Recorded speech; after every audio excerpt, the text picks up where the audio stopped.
Last year, Oscar Piastri won the Chinese Grand Prix from lights to flag. Lando Norris followed him home in second. McLaren celebrated their 50th 1-2 in Formula One history on this very circuit. 12 months later, Piastri's car was wheeled back from his grid slot into the garage 5 minutes before the formation lap. Norris never even made it out of the pit lane.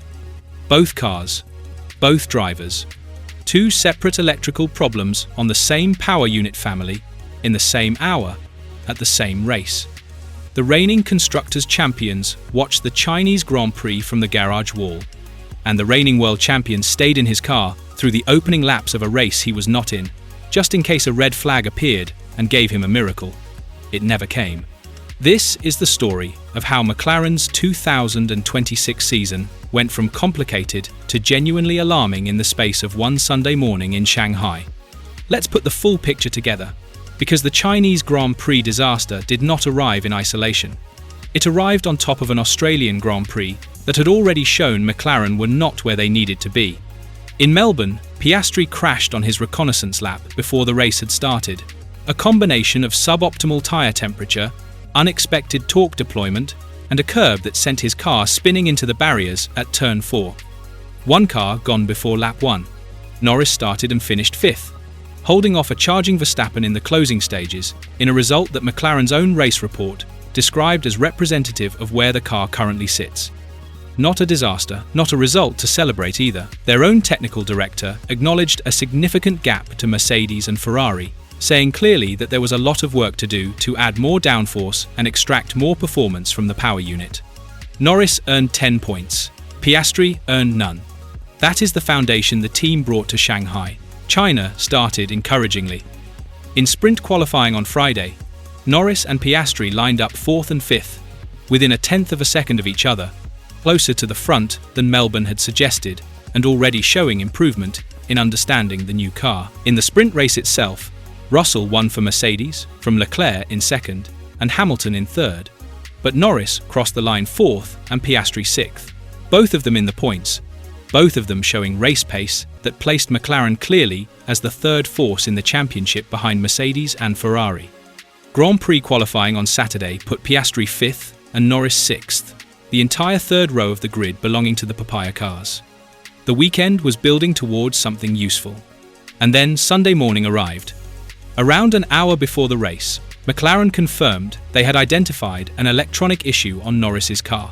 Mechanics removed the floor to access components. The team worked on it. The field began their reconnaissance laps. Norris did not appear. He never made it out of the garage. And while that was still unfolding, Piastri's car was wheeled back from his grid slot into the pit lane with minutes to spare. Two different electrical problems. Same power unit family. Same outcome. Neither car started. The third row of the grid was completely empty at lights out. Norris stayed in his car through the opening laps, just in case a red flag intervention gave him a chance to join in. We even stayed in for the first couple of laps, just in case there was a red or something and luck turned our way, he said. But it didn't. McLaren's statement confirmed the brutal reality. Following investigations into the issues on each car, it was two different electrical problems on the power unit side, which caused the double DNS today. We are racers, and naturally gutted we were unable to race, but we will continue to work together as one as we look ahead to Japan. Norris, facing the media afterward with a smile that did not reach his eyes, delivered the most honest summary available. "I'm just disappointed. That's all. I'm disappointed I didn't get to go and do my job today. I'm frustrated for the whole team. It's not just me.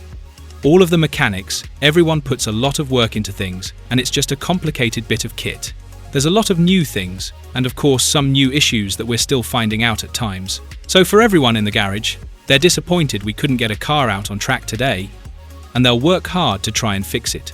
He also confirmed the timeline was not a last-minute surprise. "I found out probably 20 minutes before I was meant to go out of the garage. I think they've been working at things for a little while already."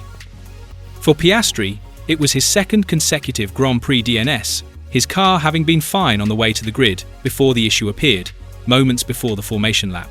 "It was all fine on the way to the grid," he said. "I think it was an electrical issue on the power unit, which I think was the same for Lando, but it's not the same electrical issue. So yeah, That is obviously disappointing. His summary of the broader situation was measured but telling, "It's been a while since I've watched 2 Grand Prix on TV." Unfortunately, these kinds of things happen in racing at times, especially at the beginning of a new regulation set. It's probably not a huge surprise, so just a shame that it's happened to both cars at the same time. The historical dimension adds context that makes Sunday even harder for McLaren to sit with. The last time both McLaren cars failed to start a Grand Prix was the 2005 United States Grand Prix, when Kimi Raikkonen and Juan Pablo Montoya withdrew, along with all other Michelin runners, due to concerns about tyre safety on the banked Indianapolis circuit.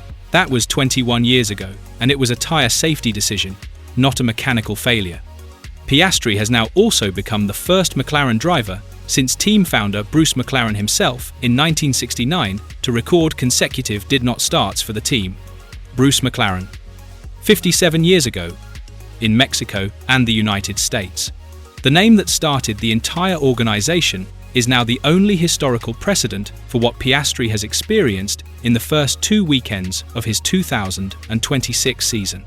While McLaren were watching from the pit wall, Kimi Antonelli won his maiden Formula One Grand Prix for Mercedes, crossing the line ahead of Russell in a Silver Arrows 1-2 for the second consecutive weekend. Hamilton took third for his first Ferrari podium. The championship standings heading into Suzuka tell the full story of where McLaren now stand. Russell leads on 51 points, Antonelli has 47, Hamilton is third. Norris sits 6th in the drivers' standings, his 15 points consisting of 10 from Australia's Grand Prix and 5 from the 2 sprint races. Piastri is 12th on 3 sprint points, without having completed a single Grand Prix lap in 2026. In the Constructors' Championship, Mercedes have 98 points, Ferrari have 67, McLaren are third on 18. Haas, powered by strong Bearman performances, are within touching distance of McLaren, a team operating on a fraction of their budget, at their heels after 2 rounds. But here is the dimension the DNS headlines should not be allowed to obscure, because it matters enormously for what comes next. Even before Sunday, Shanghai had been revealing uncomfortable truths about where the MCL 40 sits in the current pecking order. Piastri admitted McLaren cannot explain a huge Sector 3 deficit to Mercedes, describing a crucial grip issue and calling the car's pace pretty representative of where they genuinely are. Norris confirmed a straight-line deficit to Mercedes that has not been resolved. The race's analysis of the sprint described Norris running as the 5th quickest car on average, with a gap per lap to Russell that the current specification of car simply cannot close without upgrades. Piastri was direct about what comes next. "I think besides the problems today, we know we've got work to do to find more performance, so that's what we'll try and focus on." He has even called for what he described as 2023 spec upgrades, referencing the scale and frequency of development that turned McLaren from midfield also ran into championship contender 3 years ago. The message from inside the car is clear. The package needs significant work, not tweaks. Significant work. McLaren head to Suzuka for the Japanese Grand Prix, with the most urgent engineering task in Formula One's paddock sitting on their plate simultaneously. Identify and fix 2 separate power unit electrical failures before the weekend. Close a performance gap to Mercedes that Piastri has quantified at a massive scale in Sector 3 alone. And do both of those things at a circuit that rewards downforce and mechanical grip, 2 areas where the MCL 40's limitations are already well documented. Norris, the reigning world champion, has now not started a Grand Prix from a competitive position in 2026. The season is 2 weekends old. 22 races remain. The mathematics still offer a path back to relevance. The question McLaren have to answer before Suzuka is whether they can fix a power unit problem they have not yet fully diagnosed, on a timeline that allows 0 margin for error before the season slips any further away from them. What do you think? Can McLaren recover from this nightmare start and still challenge for the Constructors' Championship in 2026? Or has the gap to Mercedes already grown too large to close? Is the double power unit failure a sign of a deeper reliability problem that could haunt them all season, or a one-off disaster that will be solved before Japan? And does Lando Norris have any realistic chance of defending his driver's title from 6th in the standings? Or is this already Mercedes' championship to lose? Drop your predictions in the comments. And if you enjoyed this breakdown, smash that like button and subscribe for more F1 news. I'll catch you in the next one.